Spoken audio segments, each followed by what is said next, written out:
Hi, everybody. Welcome back. This is part 3 of my journey through an MLM and getting out of an MLM and what that has meant for me, and some of the things that I've experienced along the way, and some of the tactics that have been used to continue to get me to try to buy into a system. And then I'm going to give you some breakdowns of the characteristics of a cult and how most MLMs end up meeting that criteria, and why it's so hard to understand why people struggle to move away from those companies. So I officially have quit SeneGence. I am no longer a distributor.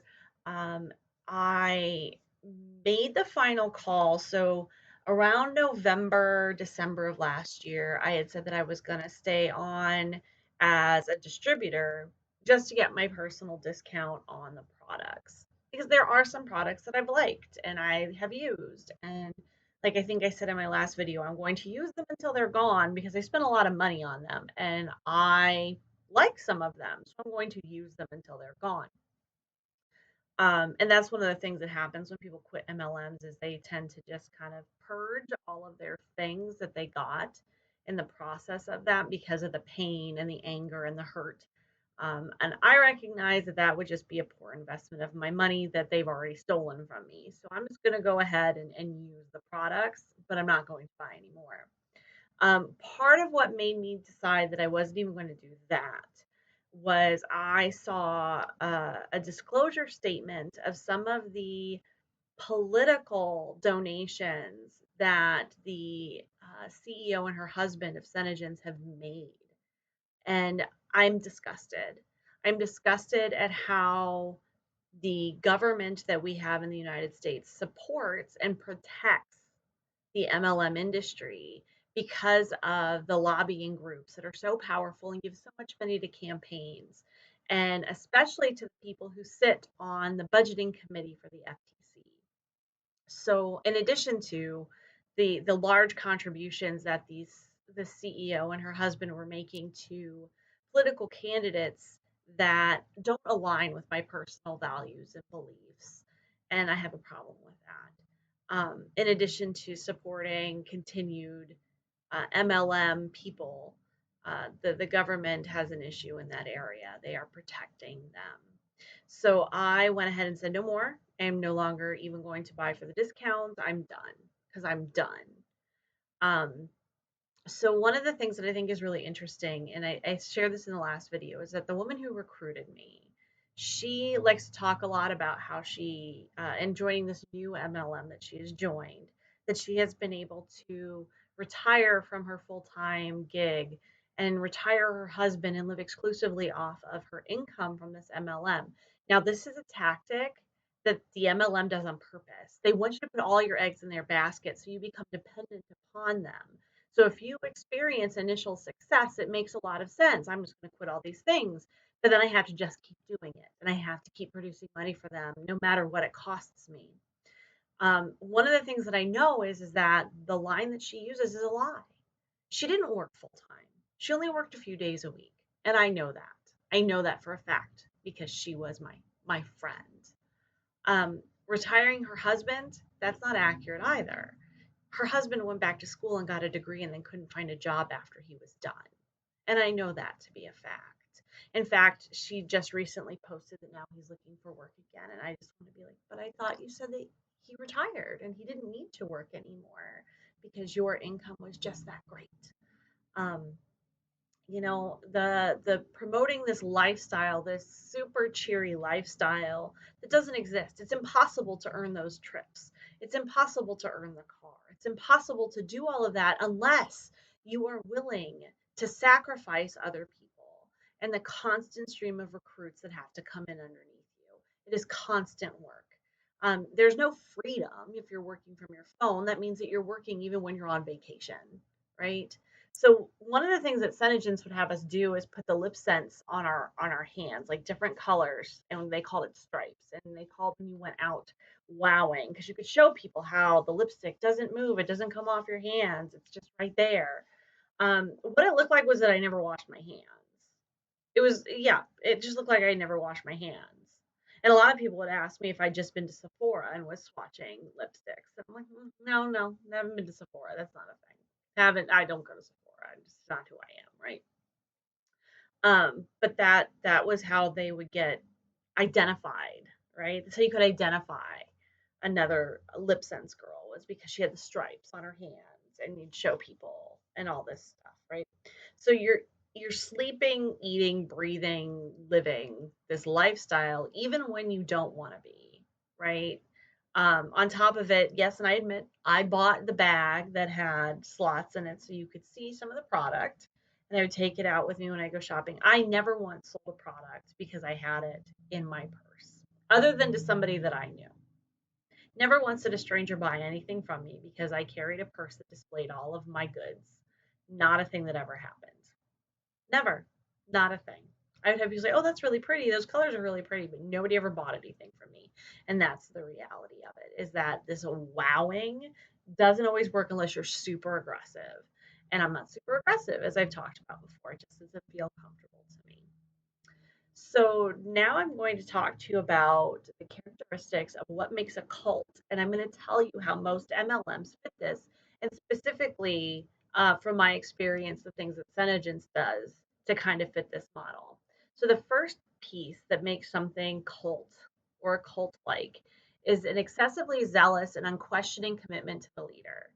Joni Rogers Conti has this like thing. She would do trainings with people, and it would be like, oh my gosh, we're going to get to have lunch with Joni, and she's going to talk to us, and she's going to tell us stuff. And I'm going to tell you that the entire time when I was on a video call with this woman, I felt condescended to.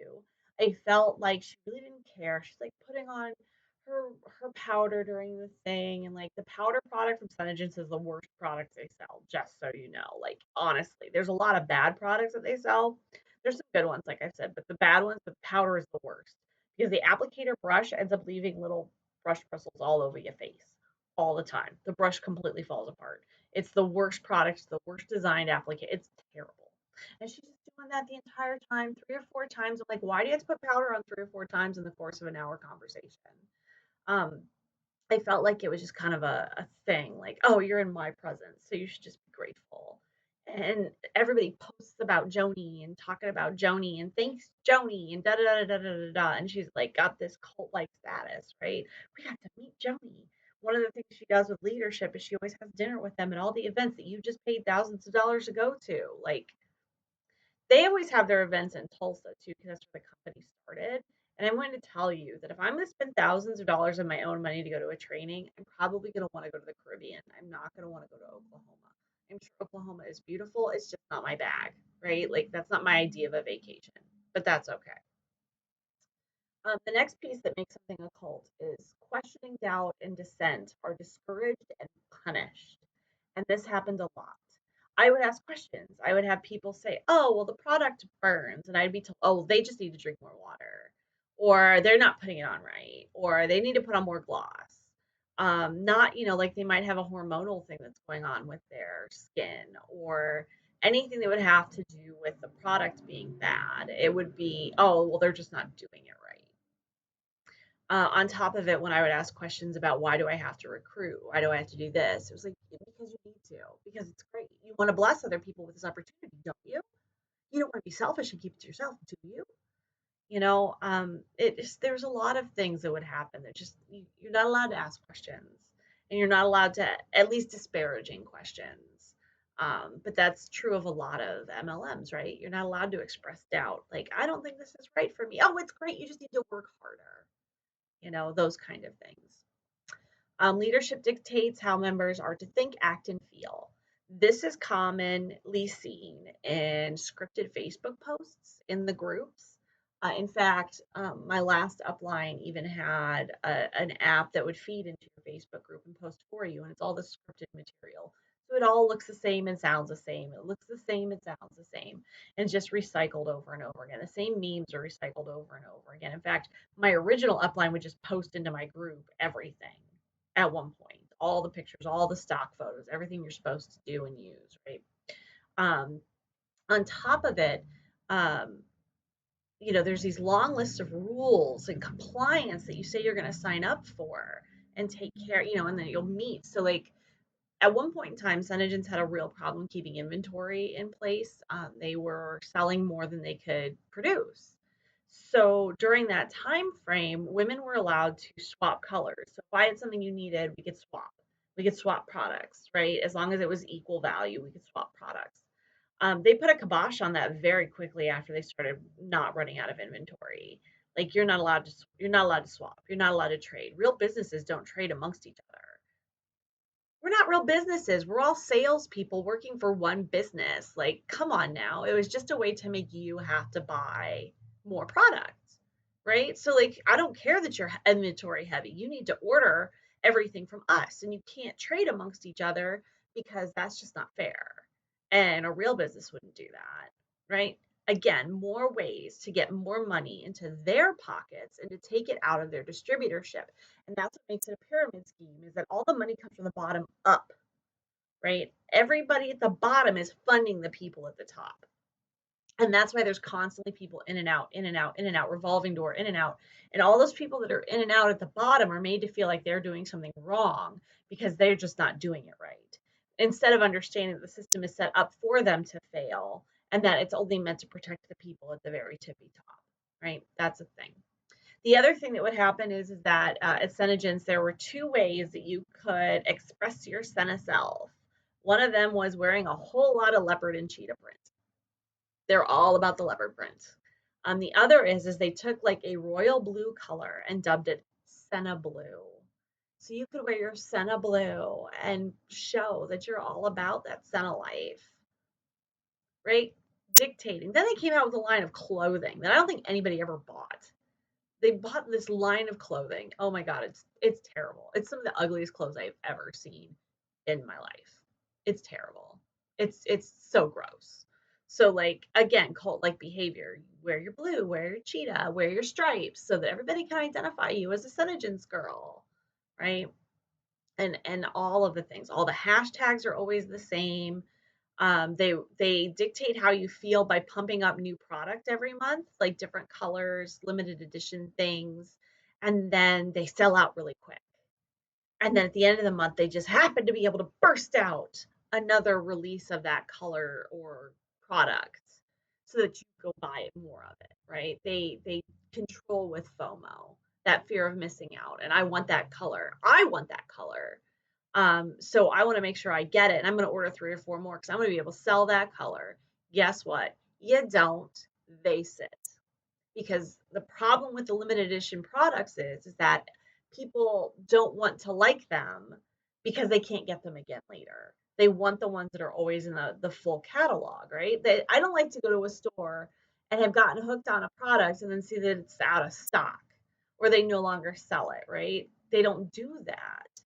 SeneGence is notorious for doing this, and a lot of it is test marketing to see how a product does or a color does, and then later on they'll bring it in as part of the permanent line, and then women will buy it all up again because they want to make sure they get it, and then they discontinue colors just so that women will buy it all up and they'll re-release it in a new formula. That's fun. One of the other signs of a cult is they create an us versus them mentality. So this happens a lot with the haters gonna hate stuff, and if you're not with me, you're against me, and if you're not gonna support me, and I can say I'm even guilty of doing the whole if you would buy stuff from Target and support Khloe Kardashian, why won't you support me? Like cool, don't buy from me, right? I don't shop at certain stores because I don't like them and I don't like some of the policies behind what they do. So why should I expect that to be any different, right? It's that guilt trip, it's that blaming, it's that if you're not on my team, then you're a hater. If you don't if you're not team Megan, then you're not with me, you're against me.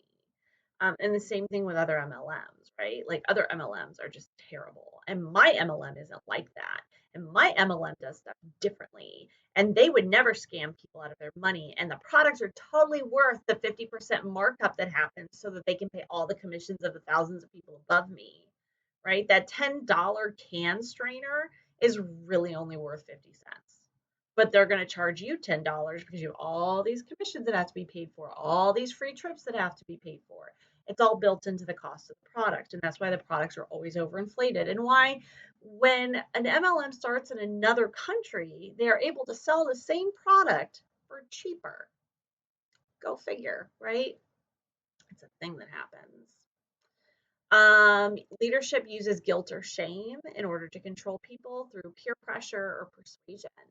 This is big in MLMs. This was big in SeneGence. Lots of peer pressure, lots and lots and lots. Like, why aren't you ranking up? You should be ranking up. Hey, let's do these contests and pit each other against one another to see who can sell the most to win these like $2 prizes that my upline has come up with, right? And look, isn't it just so much fun that we're doing this and we're making this happen? And you should participate in this group party. Pay that $10 to me so you can do this group party, even though you'll never get a sale from it. Right? These are the things that they do, and they constantly put pressure on you to do more and to sell more. Like, don't you want to help me? Like, come on, my team is almost there. You're helping me get there. Just give me this extra little push and sell more, buy more, blah blah blah blah. Like, it's a lot. It's a lot, and sometimes if you're a conflict avoider, you just want them to shut up so you'll do it. Plus, you don't wanna be the one on the out. I shared in my last video that my recruiter would stop working or talking to people that weren't her top producers. So if you wanted to be in the in crowd, you had to be at the top of her scheme, right? You had to be making her more money. And whenever they post those posts in their groups or on their Facebook, whatever, they're saying, my team helped me, blah, blah, blah. No, your team spent their money to get you where you are. And that's crap. That's crap because they don't track sales. They like how much the distributor has sold. They track how much the distributor has bought in order for you to rank up. Let's be real about what we're talking about right now. Okay. I get a little passionate. It makes me a little angry. It lights a little fire inside of me, right? Not just because I was taken advantage of. I can suck up my humility all day long and be like, yeah, I screwed up. I did something. What irritates me is that women and some men in some of these other MLMs are doubling down on their investment in a system that doesn't give a crap about them once they have their money. They don't care about you once they have their money. They don't care. They have their money. And most of the times they make it really hard for you to return any products, right? One of the other things that is a tenet of a cult is that it asks its membership to radically alter their goals and activities. So a lot of MLMs will push you to quit your regular job, right? Your cubicle scam. Like, why? Because now you're dependent upon them, right? Alter your goals. Well, now, my goal for my weekends is to do things that bring me joy and as little as possible to kind of reconnect and recharge and spend a lot of time with family. Well, now my goal is to sell, sell, sell, sell, sell because I have 3 days off from my regular hustle. So now I got to get my side hustle and I got to do these things, right? It also changes where I go, how I interact with people, right? Because I'm kind of a homebody, and when I'm selling, I got to go to the mall. I have to wow. I have to wear these stupid stripes on my hands. I have to set up these parties. I have to try to do makeovers. Which, by the way, one of the goals that women have inside of SeneGence is to become a SeneGence makeup artist. Do you know what that means? That means that you have found 40 people to play makeup on their face. That's it. There's no training. I just did 40 different makeovers on people and ordered a specific amount of product in order to make that extra certification. It's not real. There's no training. There's nobody showing you what to do. You just play makeup on somebody's face. Guess what? My 5-year-old could play makeup on 40 people's faces. That does not make her a makeup artist. It doesn't, right? It just doesn't. But they make this stuff up to give you new goals, right? SeneGence also has, in addition to the regular ranking system of how you move up, first of all, you have to requalify for that every single year, right? So once you hit it any year, you don't lose it, but the next year you have to hit it again, or you don't get it. Okay. Um, but then they have these other things like if I sold this much, I get sales, and then a ruby, emerald, sapphire, or whatever, and then I get sponsoring because I did so much this quarter, and and significant seller, which means that I bought so much product in the last 3 months that you're going to give me something for free. That's what that means. and it has to be 3 months in a row, right? So like they build all these other things to like give you different goals, and you should want the car, and you should want the trip. It's all so overwhelming, and it's all set you up to fail because you look at the women that are doing it, and a lot of it is because other people are doing the selling for them. They are not actually doing as well in their own sales, if that makes sense. Two other components of MLMs that I think that meet cult criteria that I think go without any other explanation: preoccupied with bringing in new members, recruit much, preoccupied with making money. Okay, those are two big ones, right? Another one is devoting lots of time to the group and group related activities, Facebook groups, Facebook parties, all of the Facebook groups. So, not only just your own Facebook group, right, and posting to that and Instagram and all of these things, but also to the uplines, team group, team chats, helping other people in their Facebook parties by commenting on their stuff, looking at new product and the new product marketing plans and putting those in, and talking to people and talking up the products and like how do I use them and learning how to use them yourself, and oh, and then the groups of other people in the area who are a part of the MLMs. You could do product talk or like product swaps if they're allowed in that group. And then if you're doing the trainings, right? Because I'm like, some of these things, I'm like, do you really need to teach me how to use a can opener? How is that training me to do anything? No, you're training me to recruit and make money. That's it. That's what you're training me to do. That's not really training. Okay, okay, okay. Gotcha. So there's lots of time devoted to it. I was always encouraged to watch YouTube videos on makeup tutorials. I was always encouraged to seek out and watch all of these videos. And then they did come out with the training app and doing all of those sections, and like all of this time just inundating yourself in this product, in this company, so that it's all you really think about. And it's that brainwashing, right? And that, oh, it's so great. And they're telling me it's so great instead of doing my own research on what the product may actually do or what that chemical is, or if there is something that is better out there, like that's a thing. Um, One of the other things I will point out is that I don't know if people are aware of this, but like in some of the magazines, when they have the best products, top 5 products, or when they have the little product feature on the side, and you see these companies, and sometimes there's a Mary Kay product, and sometimes there's an Avon product, and I just had them. Do you understand that those are actually ads and they are bought and paid for by the company? Because they are. Those magazines did not go out and test every single eye cream. No, the company paid them to put that in there. That's a thing. So it wasn't featured in the magazine. They paid for the space. That's what happened, right? Beauty bloggers who are on YouTube, a lot of them, if you look at them and you look at what they do, a lot of them are using products that they themselves sell as part of an MLM. It's a thing. It's pretty gross. Another tenet of a cult is that they are encouraged to socialize with only group members. This is where that only people who drank the Kool-Aid, right? And other people who drank the Kool-Aid with other MLMs. And I'm going to buy from you if you buy from me.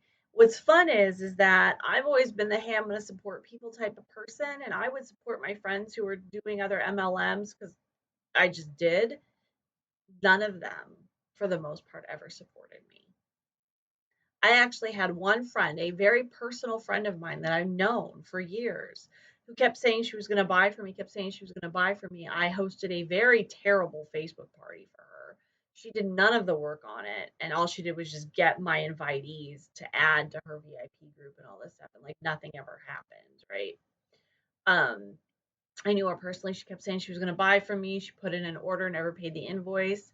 Turn around, she bought from one of my teammates that she didn't know.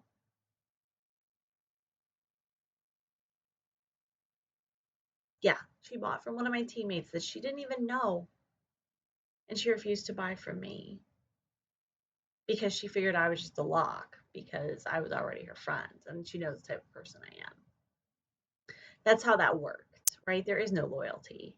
There is no loyalty in MLM. It's get your money. It's get that money, honey. And on top of it, the teammate that she bought from didn't even put two and two together. Like, why aren't you buying from Megan? No, not a thing. But it's okay. It becomes MLM world becomes one gigantic like handshake across the circle, and it is what it is. And when you're in an MLM, the more MLM people try to sell their stuff to you because they know that you are drinking the Kool-Aid, essentially, right? And then the last tenet of a cult is that the most loyal members feel there is no other way to be or live and fear consequences or retaliation for leaving. So what MLMs will do is they will suck you all the way in and make your income dependent upon them and make you feel like all this shame if I admit that I was wrong and invested all this money and all this time, like that fear of what will happen. And if you've built up this entire network of other people inside the MLM and you leave, you lose all those people. Not necessarily. There are some that might stick around, but a lot of them just go away, especially if they're still drinking the Kool-Aid, right? That's how it goes down. And that's how people stay stuck because I have now wrapped my entire world around this and I have no way of getting out of it. And I don't know how I would be able to get out of it. So I'm just going to stay and I'm going to be miserable and I'm going to drive myself further and further into debt. So there are two things that I want to put out here as calls to action. The first is that if you have been in an MLM and have been schemed and scammed and you want to get out, do it. The other is that you can report them to the FTC under the reporting fraud. It does fall under job opportunity and then it's pyramid scheme because it's a pyramid scheme. You can do that for free. You can put it all in. You can tell them your story, report them to the FTC. Because until the FTC hears enough of us telling them that no, you need to stop protecting this leg of business, this business model, like until they hear that from us, they're not going to do anything. And there's this shame wrapped up in should I report something? Because what does it say about me? It just says I'm dumb that I got duped. No, no, you're not dumb. No, this just happened. Okay. And I want to keep other people from having it happen to them. So we report it to the FTC. The second is stop doing pity buys. Stop supporting your friends by doing a pity buy. I had several friends that have admitted that that's what they were doing with me. I love these people. They clearly support me unconditionally because they supported my bad decisions. You don't have to pity buy from anybody. And the more you pity buy, the more the MLM gets to continue. And it creates this false sense of hope in the person who is in it and be supportive of them if they want to get out, right? Um, don't shame them. Don't tell them that they're dumb. Be supportive of them. Educate yourself and look at the income disclosure statements for these companies and see just how unprofitable they actually are for the average person inside of it. Some of them, the income disclosure statement says $0 made per year, right? And of course, they're not 100% accurate because the company doesn't want to give you all of the actual accuracy of how much people fail inside of these. Because they also don't give you the people that they give you the people who made zero income, but they won't give you the people that lost money. They don't disclose that because they don't know that because they don't know how much you've actually sold of the products that you've bought from them. They just know that this is where this is, right? So $0 is the average. So 99% of people who enter an MLM fail. Do you think that's really about the people entering it, or do you think that's the way the system is set up? If you're not sure if something is an MLM before you decide to support it, Google is such and such an MLM. Please stop saying that your MLM is different. It's not. None of them are different. They are all the same.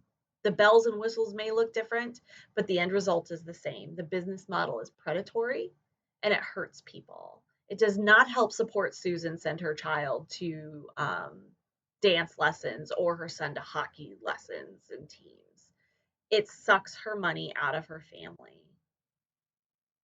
your MLM does it too. If you have to continue to sell product in order to maintain your promotion, it's not safe for people because you are going to step on them or spend your own money in order to get there faster. And when you say help support my team to get to this goal, you're not asking people to support your team. You're asking people to put money in your pocket. Let's be real. Let's talk about what's actually happening. You're not asking them to support your team. You're asking them to put money in your pocket. I want people to start understanding that it's okay to talk about mistakes we've made and bad paths we've taken and those kind of things. Um, because we all make mistakes in our life. We all get vulnerable, and sometimes stuff happens and we make a bad turn.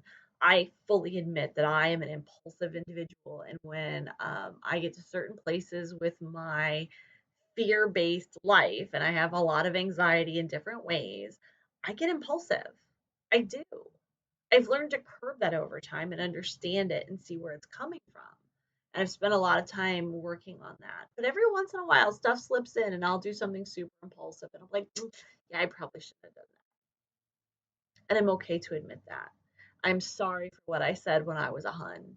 I am so sorry for everything I ever said when I was a hun. And I'm hoping that by doing these videos and educating people, I'm kind of making some amends for those things.